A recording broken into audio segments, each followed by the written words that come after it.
My research has led me to the conclusion the best year for video games was 2005.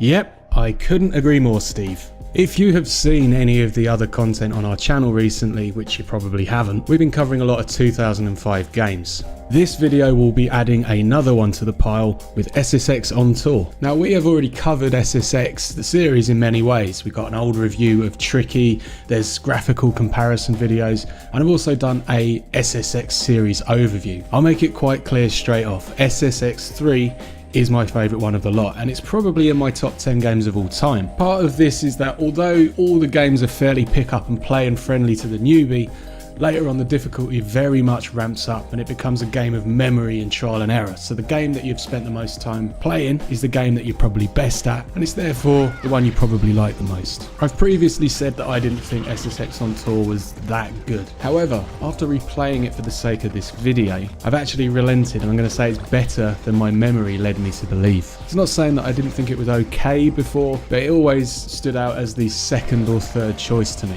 So a bit of history, it was released on everything at the time, including a fairly good handheld version on the PSP. Sales were okay, they're about on par with the previous games, as were the Metacritic reviews. These days I play it and I've recorded from the GameCube version emulated on Dolphin. Partly this is because I just really like Dolphin these days over PCSX2, and partly it's because of the deal Nintendo had with EA Sports to have Nintendo characters in EA games. When this came out as effectively the fourth game on the console in the SSX series, it had quite a shake up in the style of the presentation. What we have here is a sort of sketchbook, and it's a new direction for the SSX series. The artwork as well as the in-game menus are all shown as these sort of sketches, and it's really simplistic and it's quite good. Like the in-game collectibles, previously they were like snowflakes, they're now just these doodles which you pick up, and again it's just continuing this theme. Another departure from SSX 3 that I actually didn't like then and I still don't really like now is a move away from an open world, or an open mountain, to a series of like challenges off a list. Like the problem with this is that some of the challenges are way better than others. So you get a mad high score, like yes please, I'll do that challenge. Collect 15 pairs of gloves? Nah, you're alright mate. I always think that in all of the SSX games, the races are actually the most boring part of it, and they take the longest because you've got to go through heats and stuff. With a trick challenge, it's a simple click, start, restart, are you sure? Yes. Go again. Races, you can be pipped after 3 minutes, of a heat at the finish line by some really ridiculous rubber banding of the AI. This imbalance continues as some of the challenges you can get done, and this is without exaggerating, you can get them done quicker than the loading screens before and after you click start. While I was still rusty, I did a high score challenge in the amateur leagues in about 7 seconds.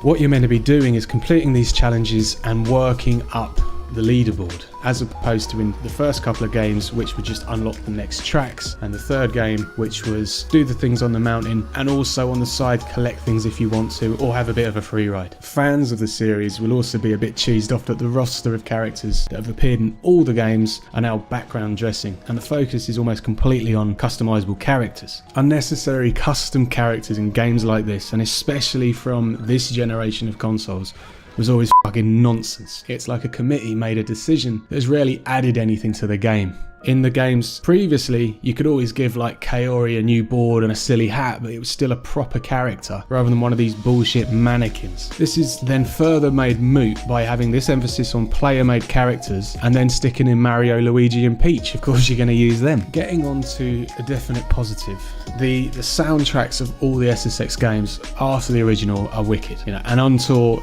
it continues this. SSX 3 was in that early 2000s bubble where everything was sort of MySpace level high tech, and it's shiny and it's round, and you've got an electronic soundtrack and text messages. With On Tour's departure to this, it's like follows the theme of the sketchbook. It's like the back of your school book style graffiti and that sort of random humour. You get a lot more hip hop and rock in here. The sound also works really well in involving itself in the gameplay. You sort of crossfade up and down as you pull in special tricks and you're in the air, and it comes back in loud and you land. Also, the opening song and the theme tune is Run to the Hills by Maiden. Top marks for the soundtrack. I don't ever give scores to any of these old games because it's not really fair. Like, if you remember this being one of your favourite games as a kid, you're still going to think it's wicked. If you jump into it now, you're going to say this isn't as good as things that have followed. Possibly. From a totally personal opinion, this is a completely fine game. It's okay. It rolled the dice and took a couple of risks, departing from the excellent SSX 3. There's a fair few misses, there's a few less hits, but you know, I still had fun playing it. You can sink an evening into this. As soon as it just starts getting a bit too hard, you can quit it. You can go and play something else. So out of 10, I am going to give this a yes. A yes out of 10. Quality. Bit of a rambling review or retrospective here, but if you fancy some of your old gaming stuff, we've got plenty of it on the channel. We're going through a bit of a 2005 stage at the moment, but we've got everything back from DOS to your big box gaming all the way to more recent things like VR gaming on the channel. All that stuff about liking, subscribing, whatever, do it or don't. You haven't yet, you probably still won't. Goodbye.